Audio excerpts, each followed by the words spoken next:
about. Sometimes you have to step out of your comfort zone. So it may be something that Yeah. you've never experienced before, and you tell yourself, this is not for me. I probably should just give up. But it's about stepping out of your comfort zone. It's about understanding that life is about challenges. Like I said, it is not easy because there's sometimes when you really want to give up, and you just have to sometimes just pause. Hello, everybody, and welcome back. It's your favorite time of the week. It's my favorite time of the week. It is time for Leaders Talking. Today on the show, we have Sharmyn Powell. Now, Sharmyn is a director and the chief risk officer at the Eastern Caribbean Central Bank. She has also recently been voted the most empowering fintech leader of the year 2025 by CT Today Awards. And for the importance of us, she is an author in Leadership DNA. Sharmyn, welcome. So Thank you. A short intro because I want to give you the floor to just kind of introduce yourself to our audience, let them know a little bit about you. Just give them kind of the helicopter view of what makes Sharmyn Powell. Okay, so as mentioned, my substantive position is Chief Risk Officer of the Eastern Caribbean Central Bank. But currently, I'm actually on secondment at the BIS Innovation Hub at the Swiss Center in Switzerland. I've been here since December 2023, and I'll be here until the end of this year. So my background is actually an accountant. I'm an accountant by profession. Okay. But in recent years, most of my efforts have been in risk management and fintech. So I was, as a chief risk officer, I developed and implemented the bank's enterprise risk management function, but I also led the bank's central bank digital currency pilot project that kicked off in March 2021. And then I moved here to Switzerland to get some more exposure in terms of risk management, leadership, IT projects, fintech, the whole 9 yards. Awesome. And we have share a little bit of background there. Most people know I used to be a teacher, but yes, I actually spent some time in financial risk myself, about 8 years actually, that finally relevant in a conversation with one of our guests.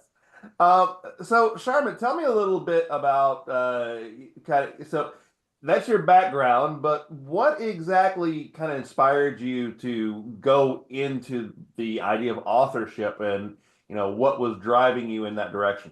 Yeah, so someone from Lincoln's team actually reached out to me in terms of whether or not I think I want to write a book initially. I was like, write a book?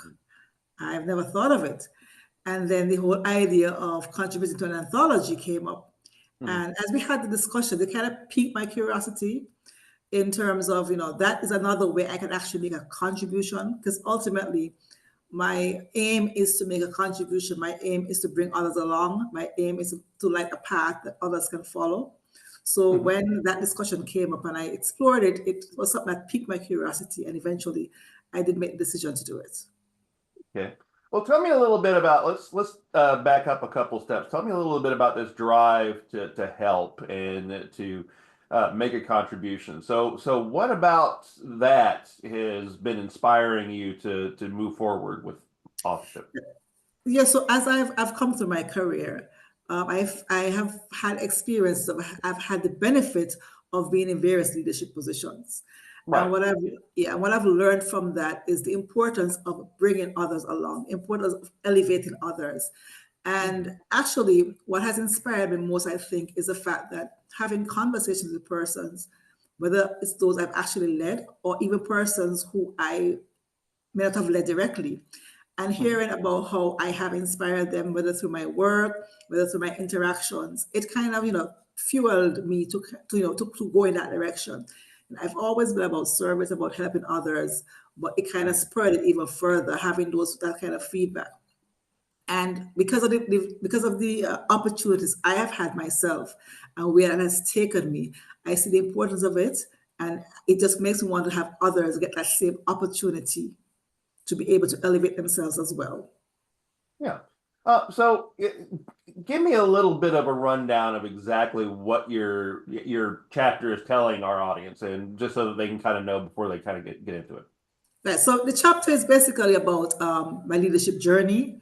It's about how I view success, how I view leadership, and about some of the things that persons should think about when thinking about leadership, in terms of, like I said, helping people mentorship, coaching, the importance of mentorship and coaching, the importance of not dwelling on your failures, but using your failures as an opportunity to come back, to bounce back, in terms of, how I've helped others along the way, and what the importance of that as well, the importance of being having emotional intelligence. So it just speaks about how I've overcome adversity in my leadership journey, because there will be adversity, there will be trials, there will be setbacks. It also speaks about my leadership journey vis-a-vis my parenting, because how parenthood impacted my leadership journey. Right. How is that right? How it changed it, and how it helped it as well, and Yeah. how it allowed personal growth, how I grew as a person through this journey. So that's the chapter really speaks about that journey, the different aspects of it, the highs and the lows, how I navigated it, and the end result. Yeah. Yeah. And that's, I think, the essential the core of what these books are trying to achieve is to be able to bring different perspectives on those kind of concepts Yes. to a larger audience. So, and I hear about this a lot too. It's about the idea of turning adversity into something positive. And that's continually a theme on this show that we run into, because you're right. Everybody runs into adversity.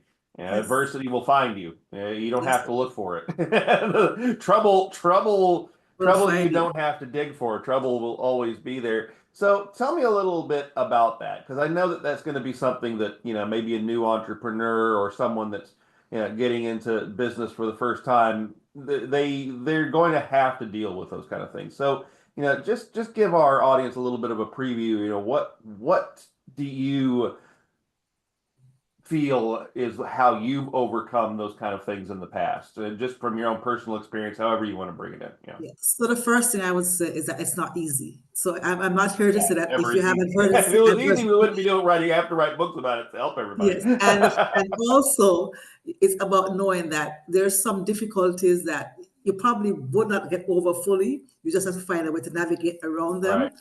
them. You also have to be able to build networks, because I think networks and strategic partnerships are important, because Okay.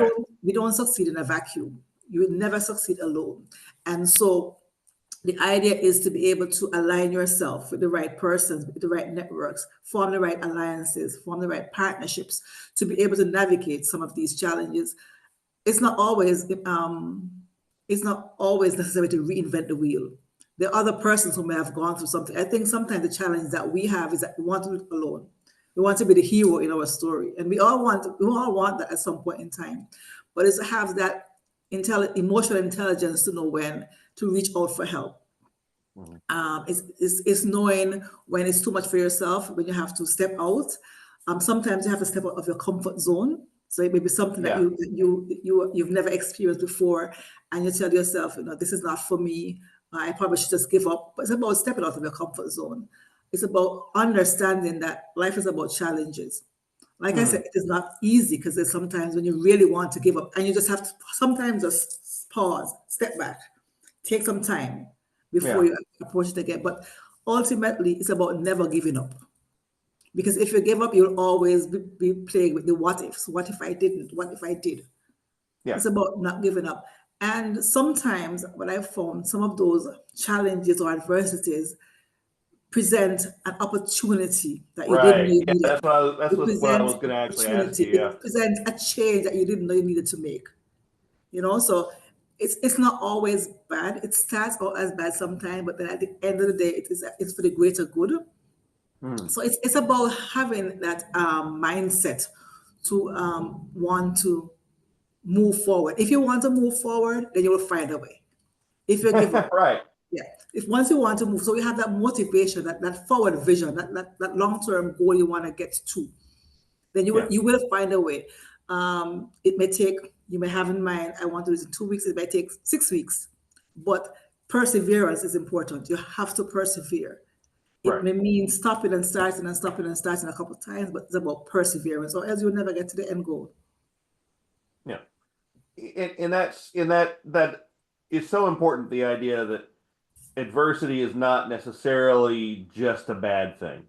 it's going to be bad at the time. You obviously don't want it to occur, but when it does, you have to find a way to use it for something positive. I think it was Tony Robbins is quoted many times as saying that it's not that people lack resources, not that people necessarily lack the internal will. What they lack is resourcefulness, and that when you face adversity, it's resourcefulness is what gets you past the block. You have to find a way to be resourceful. So, what are ways in which people can be resourceful when they are, you know, in early years of their business, they're trying to build something, they're trying to put something together. What are some resourceful things that they can do to either make adversity easier or try to avoid it altogether or just to improve themselves as business leaders? So it's always about continuous learning. I think Right. that's one thing that's very important. So it's about you meet a stumbling block. What can you learn from it? Or what is it you don't know? What competence that you lack? Why? Because sometimes it's adversity, not because it's something bad, it's because you don't know. So that continuous learning is important. I mentioned before in terms of forming alliances, reaching out to persons, understanding that, this is not unique to me. It's also sometimes important to rethink, reconsider, is this really the way I should go? Sometimes adversity is saying to you, you need to shift a bit. It's also, you have to think about course correct. How you do an adjustment? Also, it's something about the plan that you have in terms of whether or not you have to look at a longer horizon. Sometimes you want things in a short time, and it may be a long-term plan and not a short-term plan. You have to make that, you have to understand and have that presence of mind to know that, is this really what it should be? So is this telling me it's a long-term plan? So it's a lot about networking. It's about Yeah. continuous learning. It's about having a growth mindset. A big part of it is mindset. Because if Yeah. you don't have the right mindset, you would always see the negatives in things. So I think that's a big part of it. Yeah. And take the time to grow. Yeah. And then mentorship, Yes. it becomes part of that. And now you're in the position of becoming a mentor yourself. So I mean, what that's an interesting transition for someone that can come from a position of I'm looking for help, I'm looking for connections, and then you become the person over time that people Yes. start to look to. I mean, you're a leader, everyone looking to you. You're here now writing the book. So how do you make that kind of transition? And do you make that transition early in your process? It's actually, to be honest, sometimes it's a bit scary because Yeah. it's always that fear of failure, that fear of saying or doing the wrong thing. Mm. But it's also about being open-minded and about learning as you go. So I've learned quite a bit. And a big part of my journey, being able to now do this, is stepping out of my comfort zone. So I'm from the Caribbean, a small Okay. island in the Caribbean. And so the limitations are there. You have limited resources, you have limited experience, exposure. Having stepped out of that and coming here to Switzerland, it has opened up a whole new world of opportunity. It has opened up my eyes to a lot of things that I probably wouldn't have been exposed to before. So I think Mm. that has helped me. It has also allowed me to have a different perspective on things. Into how I see things, I realize it's not black and white. There are various shades of gray, not just one shade of gray, various shades of gray. Yeah. Sometimes there is no yes or no or wrong and right. So it's having that different perspective. And, so I've learned quite a bit. I think I've learned more in the last 5 years than I learned in my earlier 40 plus years. Mm. Because as you grow and mature and you're exposed to more, then you realize, there's a lot that you didn't see, that you didn't understand. And it comes down to exposure, what you're exposed to, interacting with persons. So as your network expands and you get different perspectives, it kind of reshapes your thinking and your understanding of what Right. is, how things can be. So for me, there are a lot of lessons that I have learned that I can use to encourage others. I can use to help others on their journey as well. And I'm actually looking forward to that, even though it's sometimes scary, but I'm actually looking Yeah. forward to it. Well, in that, and that's how it works, because when you become an author and when you actually start getting into that, you're taking on a mantle of leadership and authority. You're saying, hey, I have material that I feel can help someone. Yes. So what kind of, to look at your perspective, what are some books that you might have run into in your past that inspired you? Okay, so first, there's a book when one of my former bosses was retiring. He gifted me a book named Breaking into the Boys Club, How Women Okay. Get Ahead in Business. And Yes. that book, I think, was a turning point for me because it really gives, that insight. And the fact it says breaking into the boys club, it looks from the perspective of the authority leadership is not about men. When you hear about CEOs and the C-suite, it's normally male. And it's about women moving to that level. And so that book in particular has been a good inspiration for me because it kind of tells what is possible. It kind of gave me insight into what is possible. Then there's this book called The Pact. It's a book Okay. about three guys who were friends. They made a pact that they would all become doctors, and eventually they did. But what that book really underscores is about friendship. It's about support. It's about working together. It's about going after a dream. That book it's a good read. I highly recommend it because it really shows when you have a dream and when you work together, what can be achieved, and how you lean on each other for support and that sort of stuff. So that was important. And recently, I read Michelle Obama's Becoming, and that's too is an inspiration because it gives a story, a real life story, of how you can come from one level and get to that that Yeah. that that high level. So those three books in particular, I can think of top of my head in terms of books that have really been inspiration in terms of what is possible, in terms of success stories, in terms of what you need to do, what you need to focus on, how you can make your own success story. Yeah. And I see a theme in that. Again, it connects us back. It's people helping each other. Yes, it In is. all of those situations, someone that relied on somebody else at one point, and then when they got to the point where they were in more authority, they helped others, and Yes. everybody's bringing everybody along. So, do you feel like that's kind of just the real underlying theme of what you're trying to get across to people, is that we just all need to find a little bit of help to make Yes, it there? success cannot be achieved on your own. It's Right. impossible. Nobody can succeed on their own. Some person need more help than others, but at the end of the day, we all need help to succeed. And you can't be a leader if you don't have any followers. So if you want to be a leader, there has to be somebody who is looking up to you. It may not be Right. a formal team, a formal following, but if you're a leader, whether it is in an office setting or just in society, leadership, and what I've learned a lot is that leadership is not necessarily about having a team. Leadership Hmm. is not necessarily about just giving orders to people. It's about behaviors. It's about your attitude. So therefore, if you want to be in a position of leadership, you have to have persons who are looking to you, and you have to empower others to become leaders. It's not about, I mean, if a leader, if you're on your own there and it's just you're not a leader, you're just a person. So if you Right. have, if you can inspire others, and then as a leader as well, your moment of pride should be, I empowered these persons to start a leadership journey to succeed in a leadership role as well. So that is my at the heart of it. It's about, at the end of the day, when I look back, what legacy am I going to leave? What are the persons?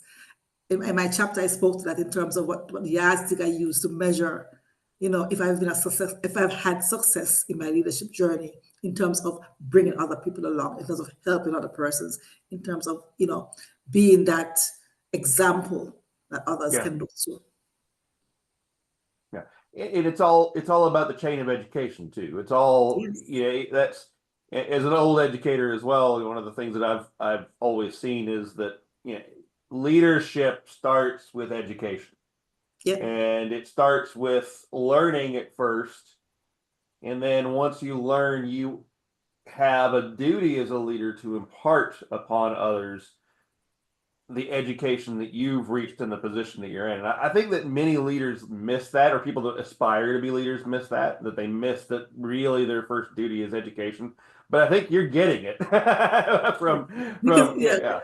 because one of the things I look at, I mean, and speaking about the education part, so I make the analogy. So if I go to a university and I get a bachelor's degree, that bachelor's degree, as prestigious as it may be, is not valuable until I use that knowledge to do something. So the degree in and of itself is useless unless I'm going to know apply what I've learned. Right. And that's what leadership is about. You learn, yes, you learn all the habits, you learn, because people say leaders are born. I believe you can learn to be a leader. Once you have that innate desire to be a leader, you can learn, but then it's about putting what you learn into practice. Yeah. If you learn something and it's like a sports person. If you learn to play a game but you never go out there and play, what's the point? Mm-hmm. It's useless. So it's about learning, but also putting what you learned into practice. Excellent. And usually I kind of ask for a golden nugget here, but that was really what that was pretty strong. Excellent there, Sharmyn, because that was really kind of what I was looking for. Yes, that's my nugget, and that's something Excellent. I believe strongly in. As we're winding down here, I want to give the audience an opportunity to find out a little bit more about you because we're just now scratching the surface. So give them how can they find your book? How can they find you? So they can find me on LinkedIn. I have a LinkedIn page, so they can find me on LinkedIn. Perfect. And yes, and the book is available. It's actually available for pre-order on Amazon and Barnes and Noble right now. So and it actually releases on June 10th. So the pre-order Kindle version is available currently, and on June 10th, all the version, the paperback, electronic, hardcover, they'll be available on June 10th, the official release date. And all of those links, ladies and gentlemen, as usual, are available down below. Sharmyn, we'll have you back on after we've had some time to see how the book does, and then we'll catch up and do a little more of a focus on exactly where you're at and what you're going to be doing with it in the future. But until then, we wish you best of luck, and thank you so much for being here. Thanks for having me. It's been a pleasure.